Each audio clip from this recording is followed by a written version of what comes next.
Now, the Kaduna state government has moved the released Kuriga school children to a facility where they will undergo psychosocial therapy and counseling before being handed over to their parents. The children were taken to the center shortly after they met with Governor Sani at the Sir Kashim Ibrahim Government House on Monday.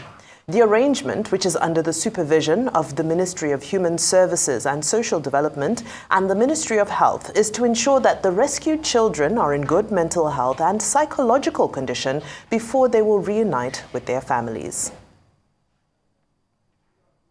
Now, Zamfara State Governor Dauda Lawal has raised the alarm on the escalating banditry in the state, urging immediate intervention from the federal government to quell the violence. Speaking to State House correspondents, Governor Lawal expressed concern over the recent surge in attacks and stressed the urgency of the situation during his meeting with President Bola Tinubu.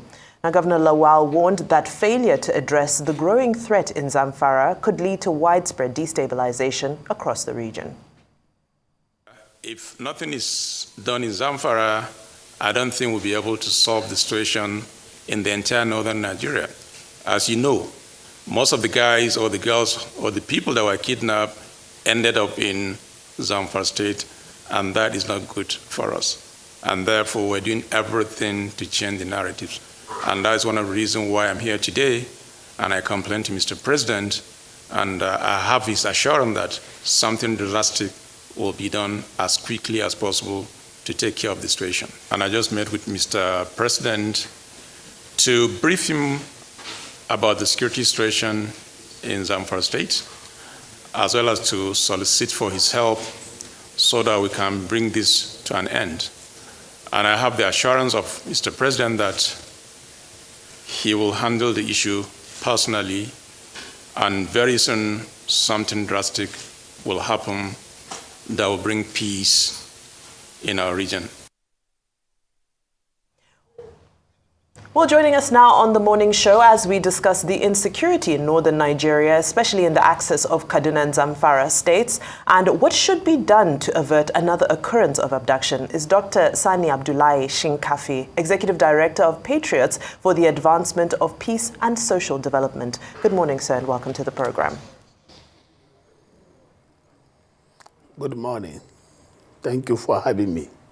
Well, good morning, Dr. Shinkafi, for joining us. One of the major concerns we express regularly on this program is that it looks like there is a thriving business in kidnapping in the Northwest particularly, and that ecosystem keeps thriving. And yet the government says, oh, we don't pay ransom. So what is sustaining this big business? It must be very profitable for the kidnappers to just keep at it. What do you think is responsible, and how can we win the war? Well, despite of killings, armed banditry, kidnapping for ransom, and displacement of innocent citizens from their communities is highly alarming. And it has been a tremendous escalation, most especially in Zamfara State. And Zamfara State is the hotbed, the epicenter of banditry and the safe haven for bandits in the Northwest. Looking at the Zamfara State have shared boundary with Niger Republic, with Sokoto, with Kebbi State, and with Katsina State and Kaduna State respectively, and maybe some part of Niger State. This is what gave birth to escalation of kidnapping for ransom on daily basis. So the kidnapping for ransom have turned to be an economic enterprise for the kidnappers. Looking at the payment of the ransom by the kidnapped victims on a regular basis. And that payment of ransom, it is what is sustaining the criminal enterprise. And that is the money they were using also to buy arms and ammunition and to continue unleashing Hemens or continue to be doing the kidnapping business. Looking at what is happening in Zamfara state, Zamfara is no longer safe. Zamfara is under siege. And even Zamfara, if care is not taken, it will be ungovernable, because these are armed bandits on regular basis, on daily basis. Even yesterday, they kidnapped a district head in Bukum local government. In Keta, they killed imam and kidnapped people. So the military personnel present in Zamfara state, the military are overstretched, they are under-trained, they are under-equipped. Many military APC carrier vehicles were burned down by this bandit in Zulmi, in Bungudu local government, even in part of Gusau, in part of Zulmi local government. And these are gun trucks. So there is need for heavy military presence, and also the governor should look for proper homegrown solution. Homegrown solution. The governor should meet with the community leaders, traditional rulers, and he has to keep the politics aside, and even some political leaders and religious leaders, so that we should have to exploit homegrown solution in Zamfara state. All right, thank you for that, Dr. So if you look at it, okay, let's move the conversation forward. As you talk about homegrown solutions, Zamfara State did launch the community protection guards, and the governor is saying that even that is insufficient, and you're also saying that the military are being overrun. Now, my question is, do you think that there's enough will, political will, to resolve this? Because it seems that these bandits are well known. It seems that their locations are also well known. So this ecosystem, is it being protected? What are your thoughts on it? Is there a force that is making sure that this ecosystem continues to remain untouched and reign with impunity? You see, this issue of kidnapping for ransom, armed banditry, cattle rustling, the primary responsibility of every government is to provide security and welfare of its people. So with the escalation of this banditry, people are being denied their constitutional right to live. People are turned slaves in their country, and they were denied their birthright by the activities of armed bandits. So the issue of the community protection guard are not well trained like a regular military or security personnel. And the community protection guard are established by the State government to complement the conventional or the security personnel in checkmating the excesses of this armed bandit. So the community protection guard has the limitation, and they have no right to bear arms, rifles. Looking at the arms prohibition laws in Nigeria. So that is it. Okay, let's look at the political angle to this. All of this banditry did not just rise up like that. They started because they had some level of political backing and affiliation. How can we solve the political angle to this? Yes, the armed banditry in Zamfara state has some political affiliations, because during the election campaign in 2015, because banditry started for over a decade in Zamfara state, almost 13 years, some politicians were using banditry as a tools for campaign to get votes through the election campaign. So what I'm trying to say, politicians should keep politics aside. Let us see how politicians can join hands together to rescue the situation in Zamfara state. Both the APC and the PDP, which are the leading political party in Zamfara state. The Minister of Defense for State the immediate past governor, is from Zamfara State. I think this is the right time, and even the former Minister of Defense, General Ali Gusau, and General Mansour Ali are all from Zamfara State. So there's need for political leaders, religious leaders, and traditional leaders, rulers, to come together and prepare this homegrown solution I was suggesting. Because visiting Mr. President by the governor, we have seen it by the previous administration. Abdullahi Yari Abubakar visited Buhari, Matole visited Buhari frequently, yet it has not yielded much result. So there's need for us to proffer, for the governor to proffer a homegrown solution. Let them keep politics aside. In 2015, they used banditry or insecurity for campaign. 2019, 2023 is the worst.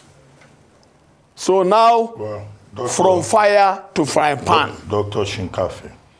Well, I mean, northern elders, leaders, they meet again and again to say, well, you know, President Tinubu should do this, the federal government should do that. But what do you think of the view that, in fact, it's northern leaders that should be held responsible, not even for payment of ransom, but for the situation that we have in parts of the north, with kidnapping, with insurgency, with banditry? Northern leaders have been holding meetings on education in the north since 1959, talking about how, you know, they will make sure that the north is properly educated. And yet in 2024, we're still talking about a growing population of out-of-school children in the north, and a growing population of Amajiris. The Amajiris that they did not send to school, are they not the ones that have become the adults of today who are carrying guns? Don't you think that that's where we should locate the blame? Whether they are politicians or military leaders or religious leaders?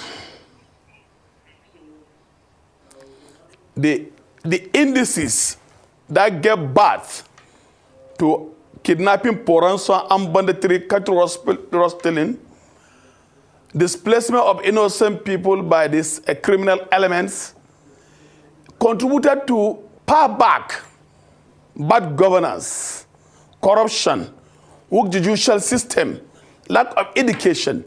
You will see in some state in the northern Nigeria where the governor will stay for good 8 years without paying NECO and WAEC. So there's a lot of dropout from primary and secondary school. So lack of education, these bandits are uneducated, both Western education and the Islamic education. So they feel that instead of these Almajiris to be leaders of tomorrow, they are kidnapping leaders of today.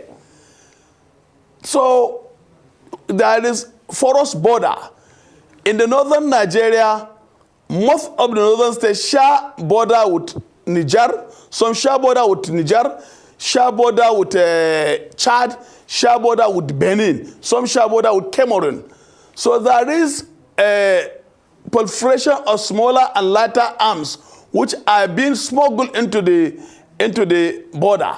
So the forest border, the unpatriotic attitude of some custom immigrations is also one of the indices that contribute to the kidnapping for ransom in the northern Nigeria.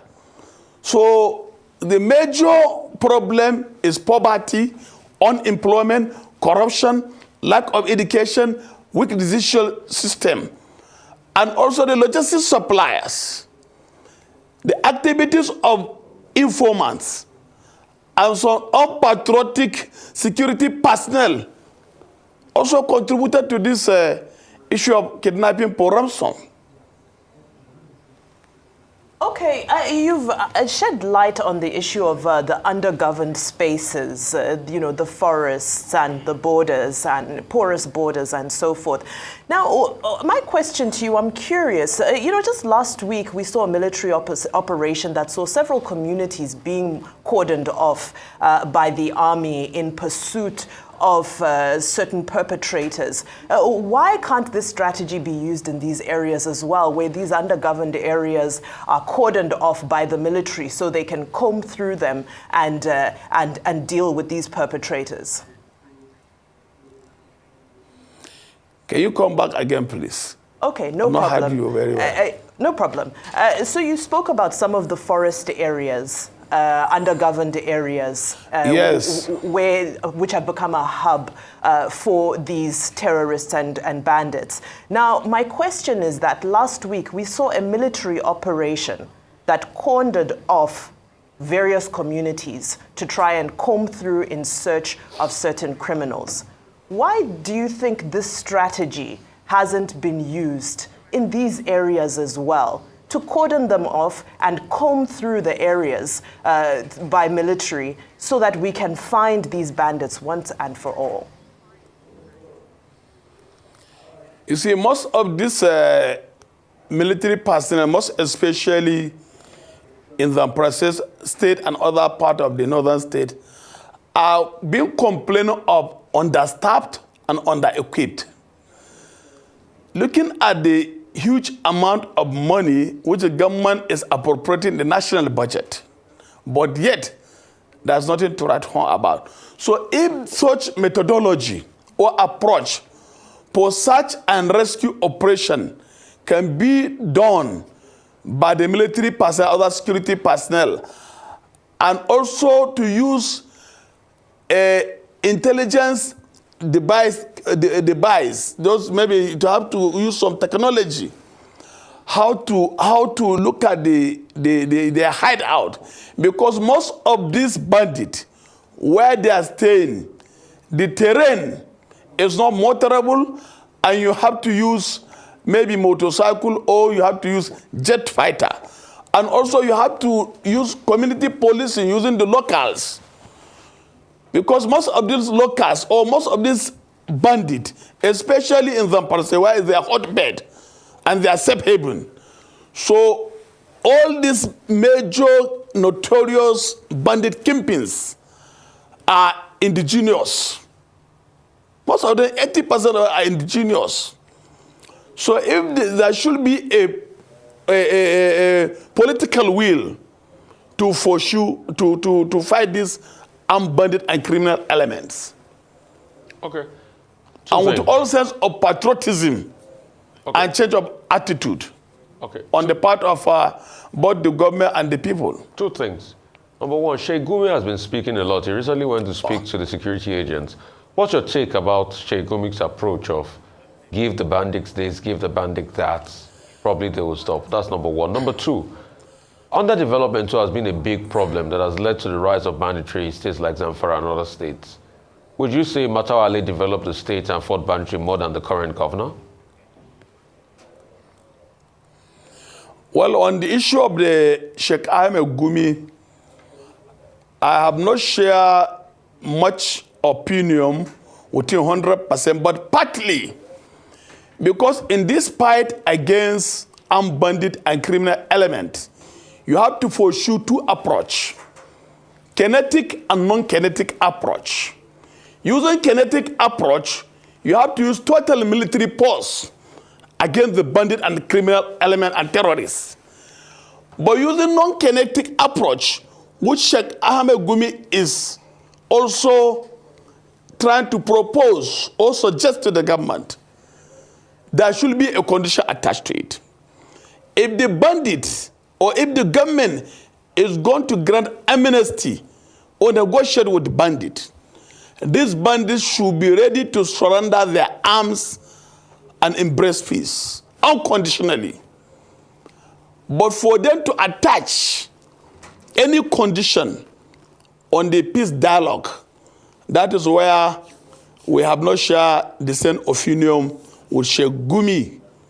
Because I have been in the peace dialogue during Bello Matawale administration, I have been part of MD Abubakar, that is former Inspector General of Police Committee.